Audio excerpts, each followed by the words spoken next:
అందరికీ నమస్కారం. ప్రతి పెట్రోల్ బంకు, భారత పెట్రోల్ బంక్ అయితేనేమి, ఇండియన్ పెట్రోల్ బంక్ అయితే ఎటువంటి పెట్రోల్ బంక్ అయినా సరే మీరు చెక్ చేసుకోండి. బైకులు ఉన్నోళ్ళు, కార్లు ఉన్నోళ్ళు మనకు మైలేజ్ రావట్లేదు.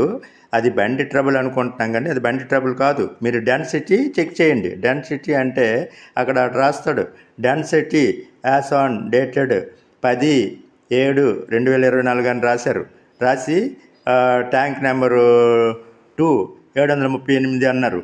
ట్యాంక్ నెంబర్ 4 738 అన్నారు. డీజిల్ 814 అన్నారు. ట్యాంక్ 3 819 అన్నాడు. ట్యాంక్ 5 734 అన్నారు.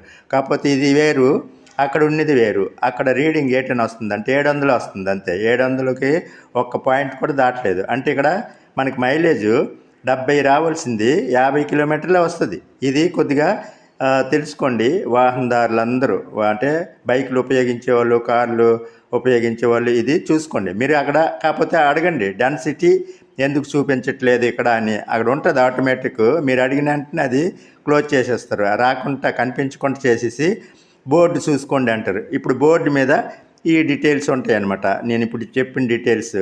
ఇది చాలా మోసం, ఎవరికి తెలియదు. ఇది తెలుసుకోవాల్సిందిగా వాహనదారులు అంటే బైకులు ఉపయోగించే వాళ్ళు, కార్లు ఆడుకునే వాళ్ళు తెలుసుకోవాల్సింది కదా నేను రిక్వెస్ట్ చేస్తున్నాను. డెన్సిటీ చెక్డ్ బై అని రాశారు. పేరు లేదు, ఊరు లేదు. అసలు ఎవరు చెక్ చేశారు అది?